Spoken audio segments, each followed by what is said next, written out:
وہ ایسی جو ملی جلی سنسکرتی ہے اس کے دشمن ہیں. اور جموں کشمیر کی ملی جلی سنسکرتی تو پورے ملک کے لیے، پورے ہندوستان کے لیے ایک اگزامپل ہے. یہاں پر ہر مذہب کے لوگ مل جل کر کے رہتے ہیں. کوئی فرق ہی نہیں سمجھ سکتا کہ کون ہندو ہے، کون مسلمان ہے، کون سکھ ہے، کون پنڈت ہے، کون مائنورٹی ہے. تو ایسا نہیں، ایسے برے پیچز،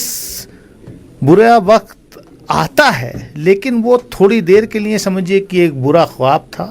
انشاءاللہ وہ دور ہو جائے گا اور ہم لوگ مل جل کر کے ہندوستان کی عوام پر مجھے پورا بھروسہ ہے کہ جب ایسی کوئی طاقتیں ہندوستان کی جمہوریت پر چوٹ پہنچانے کی کوشش کرنے والی طاقتیں ابھرتی ہیں، ان کو وقت آنے پر ہندوستان کی عوام بہت اچھے سے پاسٹ میں بھی جواب دیا ہے اور انشاءاللہ فیوچر میں بھی جواب دے گی. ناظرین، آپ اسپیشل رپورٹ دیکھ رہے ہیں. اسپیشل رپورٹ میں آپ ذرا بات سیاست کی کریں، کیونکہ سیاست کی بات کریں تو یہاں کی چھوٹی بڑی پارٹیاں جو ہے وہ اب پبلک سے مل رہی ہیں اور پبلک جلسوں کا انعقاد بھی کیا جا رہا ہے. چاہے ہم نیشنل کانفرنس کی بات کریں، پی ڈی پی کی بات کریں یا اپنی پارٹی کی بات کریں یا باقی جتنی بھی پارٹیاں ہیں، اب لوگوں کے ساتھ رابطہ مہم کو تیزی لائی جا رہی ہے. اور اس بیچ میں جہاں پی ڈی پی صدر مختلف اضلاع میں گئی، وہاں پہ انہوں نے اپنی بات رکھی اپنے فیوچر کے حوالے سے، پارٹی کے لاہ عمل کے حوالے سے. وہیں پہ آج محبوبہ مفتی سری نگر کے اپنے پارٹی ہیڈ کوارٹر بھی پہنچی ہیں. وہاں پہ انہوں نے جو ان کے لیڈران ہیں ان سے میٹنگ کی ہے، ان کے ساتھ گفتگو کی ہے اور ساتھ ہی ساتھ جو اسمبلی حلقوں کے جو انچارج ہیں، لیڈران ہیں، ان کو بھی آج اس میٹنگ میں مدعو کیا گیا تھا. مقصد کیا تھا اس میٹنگ کا، کیا کچھ صورتحال وہاں پہ رہی، اس پورے معاملے پہ ہم بات کریں گے. ہمارے ساتھی سید تجمل براہ راست ہمارے ساتھ جڑے ہیں. تجمل، ذرا بتائیے کیا کچھ پارٹی ہیڈ کوارٹر پہ ہوا، کتنے لیڈرز وہاں پہ آج آئے، تو میٹنگ کا اصل مقصد کیا ہے یہ بھی ذرا ناظرین کو بتائیے. دیکھیں، روف ڈسٹرکٹ پریزیڈنٹ سری نگر محمد خورشید عالم کے پارٹی چھوڑنے کے بعد یہ پہلا دورہ ہوگا محبوبہ مفتی کا، کیونکہ پارٹی میں خد و خال، لاہی عمل اور نصب العین اپنی جگہ، لیکن پارٹی میں لگاتار جو لیڈران پارٹی چھوڑ کر دوسری پارٹیوں میں جا رہے ہیں. اس کے بعد سابق وزیر اعلیٰ محبوبہ مفتی آج دوپہر کے بعد اس دفتر میں پہنچے. اور تھوڑا سا آپ کو تصویریں بھی دکھا دوں کہ اسی گیٹ سے پارٹی صدر جو ہے وہ پارٹی ہیڈ کوارٹر پہنچی، اور جہاں پر پارٹی کے چیدہ کارکن سری نگر اور بڈگام سے جو آئے ہوئے تھے، انہوں نے ان کا استقبال کیا. دراصل پارٹی لیڈرشپ نے کل ہی دعوت نامے بھیج دیے تھے، جس میں امیرہ قدر سے لے کر درگاہ حضرت بل تک اور بڈگام سے لے کر چاڈورہ تک اور چاری شریف سے لے کر متعدد علاقوں خانسا وغیرہ میں جو بھی پارٹی لیڈرشپ کے اس وقت وہاں پہ چیدہ کارکن، ڈسٹرکٹ پریزیڈنٹس جو کہ ابھی نئے بنے ہیں، کیونکہ سیف الدین بٹ، محمد خورشید عالم اور بڑے ڈسٹرکٹ پریزیڈنٹ جو ہیں کہیں نہ کہیں پارٹی سے دور رہے. جس کے بعد پارٹی صدر جب یہاں پہنچی تو انہوں نے کل ہی جو دعوت نامے ارسال کیے تھے اس میں ہر اسمبلی سیگمنٹ سے چیدہ کارکنوں سمیت district presidents, block presidents, zone presidents, لیڈران جو ہیں ان کو دعوت نامے بھیج دیے گئے تھے، تاکہ کنسٹیچوئنسی کے حوالے سے وہاں کے معاملات کیا ہیں، لوگوں کے مشکلات کیا ہیں اور سیاسی افق پہ جو اس وقت معاملات چل رہے ہیں اس کو کس طرح سے ایڈریس کیا جائے گا. اسی بیچ میں پارٹی جنرل سیکریٹری غلام نبی لون ہانجورہ، اسٹیٹ سیکریٹری اور انچارج ڈسٹرکٹ پریزیڈنٹ سری نگر عبدالحمید کوشین سمیت کئی لیڈران یہاں پہ موجود تھے. سب سے پہلے محبوبہ مفتی کا بلاوا آیا district president Budgam Muhammad Yasin but کو. اور تجمل میں ایک چیز جاننا چاہوں گا، جہاں ہم پی ڈی پی کی اب بات کریں، اب پبلک جلسوں کے ساتھ ساتھ میٹنگز کا بھی انعقاد کیا جا رہا ہے. نیشنل کانفرنس بھی اب مختلف اضلاع میں جا رہی ہے. پلوامہ نیشنل کانفرنس کے نائب صدر عمر عبداللہ چلے گئے، بڈگام میں بھی ان کا اجلاس ہوا. پیپلز پارٹی کی بات کریں، وہ بھی اب رابطہ مہم بڑھا رہے ہیں لوگوں کے ساتھ. اپنی پارٹی تو پہلے سے ہی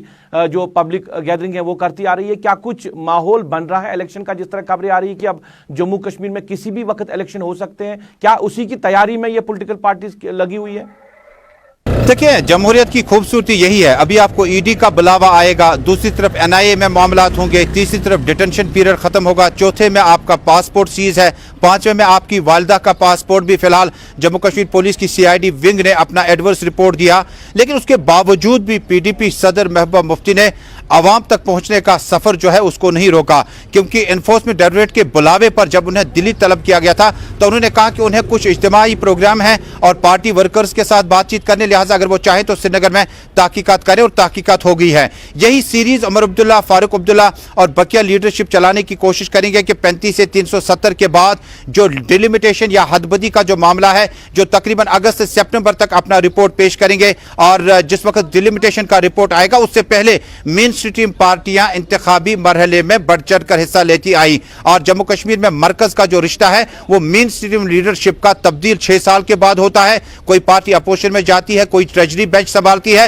لیکن رشتہ جو مرکز اور جموں کشمیر کی مین سٹریم لیڈرشپ کا ہے وہ انتخابی عمل سے مکمل ہو جاتا ہے اور رشتے میں خوبصورتی آ جاتی ہے۔ مجھے لگتا ہے کہ جس وقت لیفٹیننٹ گورنر منوج سنہا نے کل ٹیلی ویژن چینلوں کو بتایا کہ جموں کشمیر میں ڈیلیمیٹیشن مکمل ہونے کے فوراً بعد عوامی حکومت عوام کے حوالے کی جائے گی اور بہت سارے معاملات ہیں جو پاپولر گورنمنٹ یہاں پر حل کر سکتی ہے۔ مجھے لگتا ہے کہ اسی کے کڑی کے تحت محبوبہ مفتی نے جب اپنا ڈیٹینشن پیریڈ مکمل کیا تو اگلے ہی ہفتے انہوں نے جموں، خطہ پیر پنچال اور بقیہ علاقوں کا دورہ کیا۔ واپسی میں انہوں نے ضلع بڈگام، کپواڑہ اور متعدد علاقوں کا دورہ کیا، اس کے بعد بارہمولہ اور پلوامہ میں دورے کیے۔ یعنی لوگوں کا ماننا ہے کہ جس وقت پی ڈی پی صدر کے پاس لیڈران چلے جا رہے ہیں، محبوبہ مفتی کا دعویٰ ہے کہ پارٹی کا کارڈر انٹیکٹ ہے اور پارٹی کے جو ورکر ہیں وہ صرف پی ڈی پی کے ساتھ ہی ہیں، لہذا مجھے لگتا ہے کہ ایک کوشش وہ بھی ہو سکتی ہے۔ میں آخر میں ایک چیز جاننا چاہوں گا، جہاں کچھ پارٹی جو ہے وہ کہہ رہی کہ الیکشن جلد سے جلد کرا جائے، پبلک گورنمنٹ آنی چاہیے، اگرچہ اپنی پارٹی یا باقی پارٹی جو ہے وہ کہہ رہی کہ الیکشن ہونے چاہیے، یا جس طرح اب تیاریاں کی جا رہی ہے اس طرح اب آفائے بھی گشت کر رہی ہے کہ کسی بھی وقت الیکشن ہو سکتے ہیں۔ اس بیچ میں آغا روح اللہ کا حالیہ بیان کہ الیکشن کس کام کا، جہاں پہ کچھ حاصل نہیں ہو سکتا ہے تو وہاں پہ الیکشن لڑنے کا کیا فن ہے، آپ اس کو کس نظر سے دیکھتے ہیں، اور باقی پولیٹیکل پارٹیز کے لیے کس طرح کا انہوں نے جو بات رکھی ہے ان کے لیے کہ ان کو کیا کرنا چاہیے، کس طرح اپنی سٹرگل کو آگے بڑھانا چاہیے؟ دیکھیے، آغا سید روح اللہ مہدی جموں کشمیر میں ایک ایسے سیاسی گھرانے میں پیدا ہوئے جہاں پر انہوں نے جموں کشمیر کے حوالے سے سیاسی معاملات پر بہت زیادہ سیاست کی اور کھل کر بات کی۔ آغا سید روح اللہ مہدی کا یہ جو سپیچ تھا جموں کشمیر میں نیشنل کانفرنس کے لیے سبق آموز تھا، اور لاہی عمل ترتیب دینا نیشنل کانفرنس کا کس طرح سے ہوگا، اور آغا سید روح اللہ نے صاف طور پر کہا کہ کون سا انفرادی اجتماعی شخص جموں کشمیر میں خوش ہوگا جب اسٹیٹ کو یو ٹی میں تبدیل کیا جائے گا۔ انہوں نے نیشنل کانفرنس کے بانی مرحوم شیخ محمد عبداللہ کا بھی حوالہ دیا، تاہم انہوں نے، آپ کو یاد ہوگا، 35 سے 370 ختم ہونے کے بعد آغا سید روح اللہ نے ترجمان اعلیٰ نیشنل کانفرنس سے استعفیٰ دیا تھا، لیکن پارٹی کی رکنیت سے نہیں، پارٹی سے نہیں۔ انہوں نے کہا کہ جس انداز میں نیشنل کانفرنس ایک تحریک کے طور پر لگاتار تقریر میں کہتی ہے کہ کوئی پارٹی نہیں ہے، یہ ایک تحریک کا نام ہے، اگر تحریک میں ایسے مراحل آئیں گے، میونسپلٹی کے الیکشن ہوں، ڈی ڈی سیز کے چناؤ ہوں، یہ ایک لا حاصل عمل ہے۔ ان کا کہنا تھا جموں کشمیر میں انتخابات آئیں گے جائیں گے، یو ٹی میں الیکشن کون لڑے گا نہیں لڑے گا، اسٹیٹ ہوڈ کی واپسی وہ بھی مانگتے ہیں، لیکن 35 سے 370 کے ڈھانچے سمیت، یعنی آغا سید روح اللہ نے نیشنل کانفرنس کے لیے بھی مشکلات کھڑی کر دی۔ ڈاکٹر فاروق عبداللہ کا کووڈ ٹیسٹ دوبارہ پازیٹو آنے کے بعد عمر عبداللہ نے اس فنکشن سے سکپ کیا، حالانکہ انہوں نے ٹویٹر ہینڈل پہ کہا کہ وہ آئسولیشن میں جا رہے ہیں، لیکن کہیں ایسا نہ ہو کہ روح اللہ کے ساتھ آئسولیشن پہ جا رہے ہوں، کیونکہ آغا سید روح اللہ نے جس طرح سے بڑی برقرفتار تقریر کی، جذباتی انداز میں انہوں نے نیشنل کانفرنس کی لیڈرشپ کو بھی لتاڑا۔ انہوں نے کہا کہ یہ کس طرح کی جماعت ہے جو انتخابی مورچے کے آس پاس ہے۔ انہوں نے کہا، چلے تجمل بات کرنے کے لیے بہت بہت شکریہ۔ سینئر ساتھی تجمل اسلام بات کر رہے تھے اور بات ہو رہی تھی جموں کشمیر میں سیاست کے حوالے سے۔ پی ڈی پی کی آج میٹنگ بلائی گئی تھی پارٹی ہیڈ کوارٹر پہ، یا مختلف جو پارٹیز ہیں وہ جلسے عام کر رہی ہیں، لوگوں کے ساتھ رابطہ مہم کو بڑھا رہے ہیں، کہیں الیکشن کی تیاری نہ ہو، کیونکہ جس طرح لیفٹیننٹ گورنر منوج سنہا نے کہا کہ یہاں پہ ڈیلیمیٹیشن کے بعد کبھی بھی یہاں پہ الیکشن ہو سکتے ہیں اور یہاں پہ عوامی حکومت جو ہے وہ لائی جائے گی۔ اس بیچ میں آغا روح اللہ کا بیان یہاں کی مختلف پارٹیوں کے لیے کہ ذہن میں بات رہے گی کہ الیکشن کس کام کا جب آپ کے پاس کچھ ہے ہی نہیں۔ تو اس بیچ میں نیشنل کانفرنس میں کیا کوئی تبدیلی اس کے بیان کے بعد آئے گی، وہ دیکھنے والی بات ہوگی۔ ناظرین، اسپیشل رپورٹ میں اب ہم بات کریں گے کووڈ 19 کے حوالے سے، کیونکہ کووڈ 19 کی دوسری لہر جو دیکھنے کو مل رہی ہے، پازیٹو کیسوں کی تعداد جو ہے وہ کافی زیادہ بڑھ رہی ہے۔ کل کے دن کے حوالے سے بات کریں یا ایک ہفتے کا اگر ہم جائزہ لیں تو جموں کشمیر میں کافی زیادہ جو لوگ ہیں وہ دوبارہ سے اس وائرس کے شکار ہو رہے ہیں اور امواتوں میں بھی اضافہ ہو رہا ہے، جس طرح جو ایکسپرٹس کی رائے ہے کہ کس طرح اب لوگ جو ہے اس میں انوالو ہو رہے ہیں۔ اور جہاں کووڈ 19 کی دوسری لہر آ رہی ہے وہاں پہ انلاک ہے. انلاک میں ہم نے سکولز بھی کھول دیا, ہم نے ٹرانسپورٹ کو بھی اوپن کر دیا, ہم نے ویکسین بھی لائے, اور جس طرح اب جو سری نگر کی ایڈمنسٹریشن ہے وہ دوبارہ سے جائزہ لے رہی ہے کوارنٹین سینٹرز کا, کیا لہر بڑھ سکتی ہے؟ کیا زیادہ لوگ اس میں انوالو ہوں گے, یا سکولوں کا جو حال ہے ایک دن سکول کھولنا 5 دن بند رکھنا, کیونکہ کہیں نہ کہیں کوئی ٹیچر یا کوئی بچہ جو ہے وہ پازیٹیو آ ہی جاتا ہے. تو اس بیچ میں سرکار کے لیے کتنی مشکلیں ہیں اور لوگ اس دوسرے لہر کو کس طرح لے رہے ہیں, پورے معاملے ہم بات کریں گے. ہمارے سینئر ساتھی ہلال ہانجوری ہمارے ساتھ براہ راست جڑے ہیں. ہلال, کووڈ 19 کی بات کریں, دوسری لہر بڑی خطرناک دکھ رہی ہے, جس طرح پازیٹیو کیس سامنے آ رہے ہیں, جس طرح امواتوں میں اب اضافہ ہو رہا ہے. سرکار نے ان لاک کر دیا, سکولز کھول دیے گئے ہیں, ٹرانسپورٹ چل رہا ہے, لوگ ماسک کا استعمال نہیں کر رہے ہیں, اور اب جس طرح ایڈمنسٹریشن جو دوبارہ سے اب کوارنٹین سینٹرز کا جائزہ لے رہے ہیں, کیا کچھ ایسا لگ رہا ہے کہ جو پازیٹیو کیسوں کی تعداد ہے یہ بڑھ سکتی ہے؟ دیکھیے روف,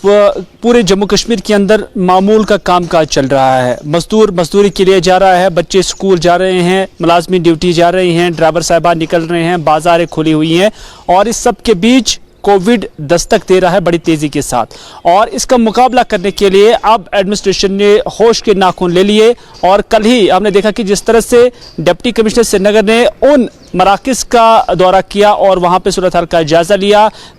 جن مراکز کو کوارنٹین سینٹرز میں تبدیل کیا گیا تھا پچھلے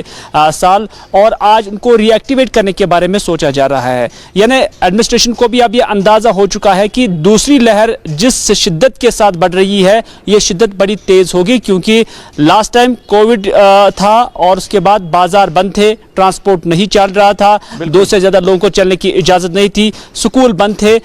جو ملازمین اپنے دفاتر جاتے تھے 50% جو ہے اس وقت اٹینڈنس ہوا کرتی تھی, لیکن آج اس سے الٹ ہے. آج لوگوں کا جماوڑا ہر جگہ پر ہے اور چانسز کووڈ 19 کے بڑھنے کے ہیں, اور اس طرح سے جو سٹیٹ ہے وہ ابھی اس پوزیشن میں بھی نہیں ہے کہ وہ ایک بار پھر سے لاک ڈاؤن کرے, لیکن اشارے مل رہے ہیں کہ اگر اس لیول کا